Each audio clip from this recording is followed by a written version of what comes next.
Alright guys, welcome back to another Opera Omnia video where we're going to be talking about the brand new character dropping to global default, which is going to be none other than Enna Kros. Now, she is a very interesting, unique character. She is very different from a lot of the characters that we have for certain reasons, and I briefly talked about it in my showcase discussion video that I had uploaded yesterday. So if you want to check that out, go ahead and do so, because I do briefly talk a little bit about her, but in this video we're going to go a little bit extra in depth now that I've done a little bit more research on her and ways to use her efficiently and whatnot, so that way if you are planning to pull on her banner and for her kit, you'll know exactly what you need to do if you are planning on using her. Now, alongside with this banner, Reno, he's going to be getting his C90 and his rework, and I will be talking about that briefly, as well as there is not too much changes with Reno because he is going to be getting another rework in the future with his intersecting wheels during the FR era. But the main purpose of this video is definitely going to focus on Enna Kros and making sure that you guys know exactly what you are getting yourselves into, pretty much. Like, not that I'm saying that that's a bad thing, or I'm not trying to make it seem like it sounds like a bad thing, but like, again, she is a pretty unique character, and like, you do have to play differently whenever you are using her. So we're gonna talk about all of that in this video. So as always, if you guys do enjoy the video, consider liking the video and subscribing for future Opera Omnia content. Do let me know what your plans are going to be for either of these two characters down in the comment section below. And with that being said, let's go ahead and jump right into it. So we'll first start off with Reno's rework to his skill 1, which gets an additional 2 uses, then deals a 6-hit AoE Thunder Melee Brave, plus a single target HP attack, then another 6-hit Thunder Melee Brave, plus an HP attack that deals 50% splash HP damage. His skill 2 gets an additional 2 uses, then deals a 6-hit Thunder Melee Brave, plus an HP attack 3 times. His LD ability becomes a 5-hit AoE Thunder Melee Brave, plus an AoE HP attack 4 times that now dispels 4 buffs from the target. The Turk's Pride buff now adds a 20% party HP damage up and an extra 10% HP damage up when attacking debuffed targets. With his C90, his EX ability now turns into a 6-hit AoE Thunder Melee Brave, plus an AoE HP attack 3 times.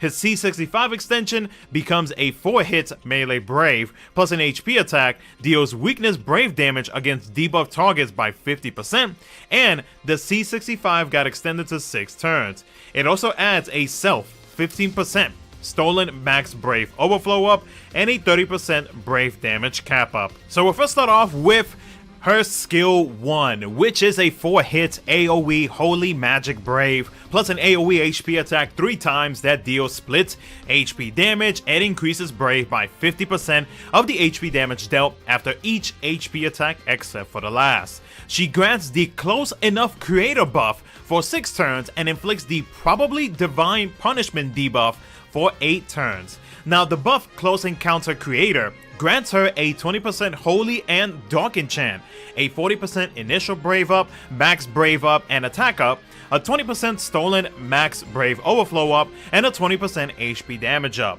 Now, when she deals Brave damage, she rounds up the last 3 digits to the nearest 1,000, and at the end of her turn, she has a 20% chance to fill her EX gauge to max. With the debuff Probably Divine Punishment is a 20% defense down and a Holy/Dark in peril. Her skill 2 calls in Omega God and does the following. It increases its initial Brave, max HP, attack, Brave damage cap, and max Brave cap by the percentages that you see on the screen. Then it deals a 4-hit AoE Melee Brave, plus an HP attack 2 times that deals split HP damage, and it does not consume Enna Kros's Brave. Her EX ability calls in Omega God once again and deals a 6-hit AoE Dark Melee Brave, plus an AoE HP attack 3 times that deals split HP damage, deletes all targets next turn. It does not consume Enna Kros's Brave, has low turn rate, and grants 2 stacks of the Omega God Manifest overhead. It does increase the recast speed for her EX ability by 20%. Now, the overhead When using her skill 2, her EX or LD ability sets the current Brave to the max Brave cap up that she is able to have at the start of her ability. The stacks decrease after each action, and it has a max stacks of 6. Her C65 grants the base boost up A for 6 turns and grants a self 60% initial Brave up, 20% max Brave up, a 20% stolen max Brave overflow up, and a 30% Brave damage cap up.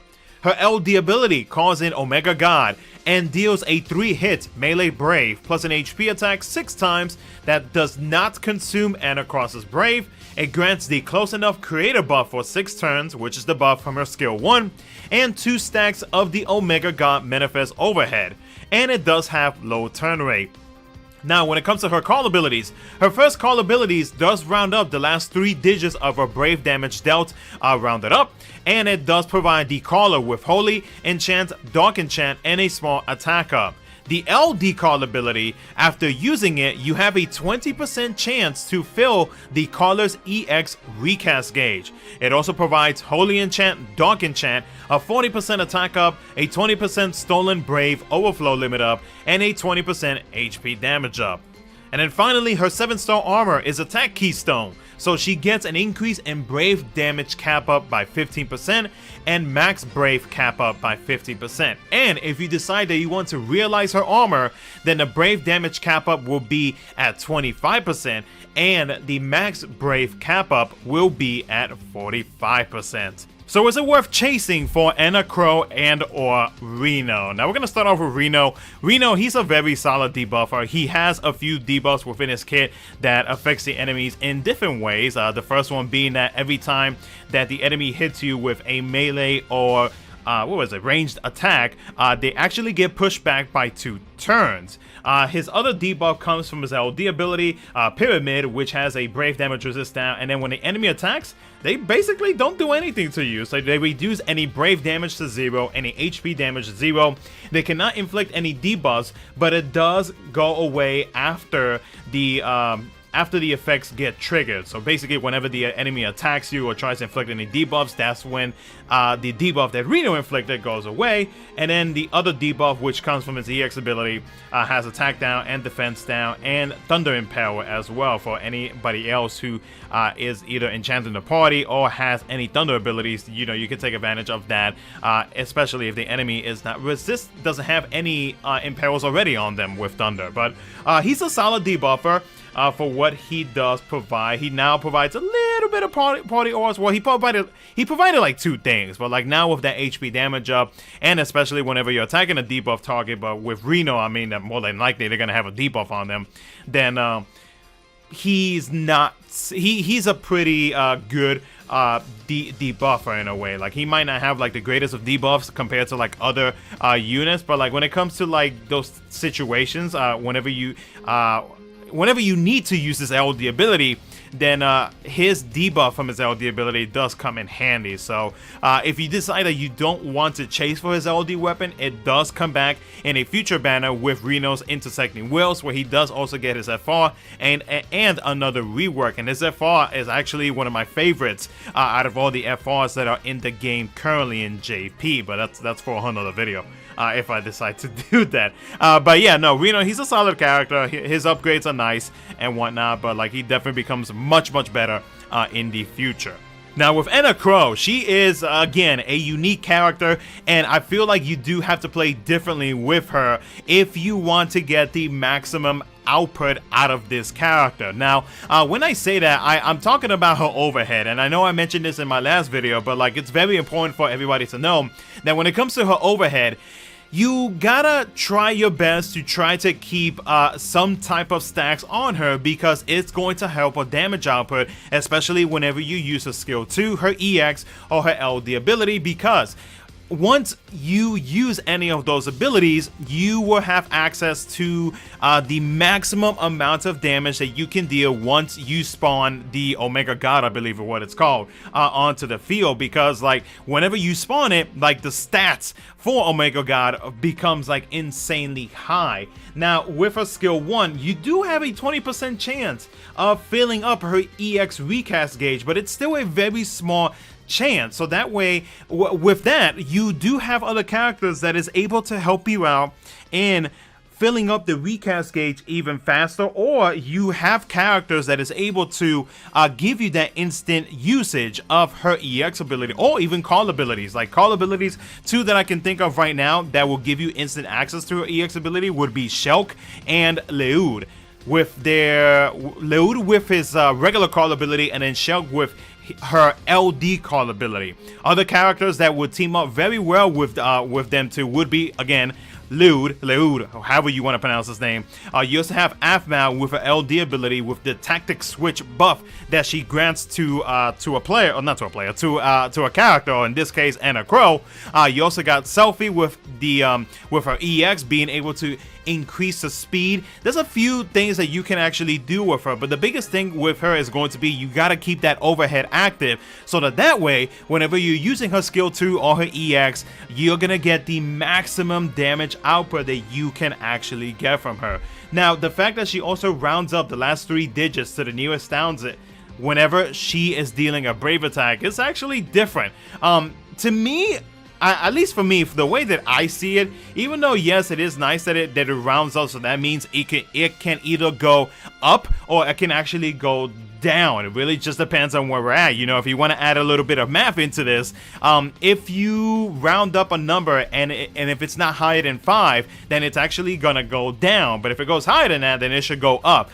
Correct me if I'm wrong. I am terrible at math, but I believe that is how things go whenever you are rounding up a number to the nearest whatever. So that's normally how it should work, if my math is correct, on how her abilities or how her brave damage is going to be whenever she deals brave damage. So overall though, like for her in general though, like you have to build around her. She is going to be your sole DPS unit if you are planning to use her. Like for me myself, if I had to create a team like right now, the team that I would probably use is going to be herself, Leud, and Selfie because like she's gonna increase the EX recast speed. Leud because with certain abilities he will be able to give me that instant access to my EX ability, and then with that small 20% EX recast fill up, you know, I may or may not need help from it. You know, it really just depends if RNG or if my luck just wants to really be nice to me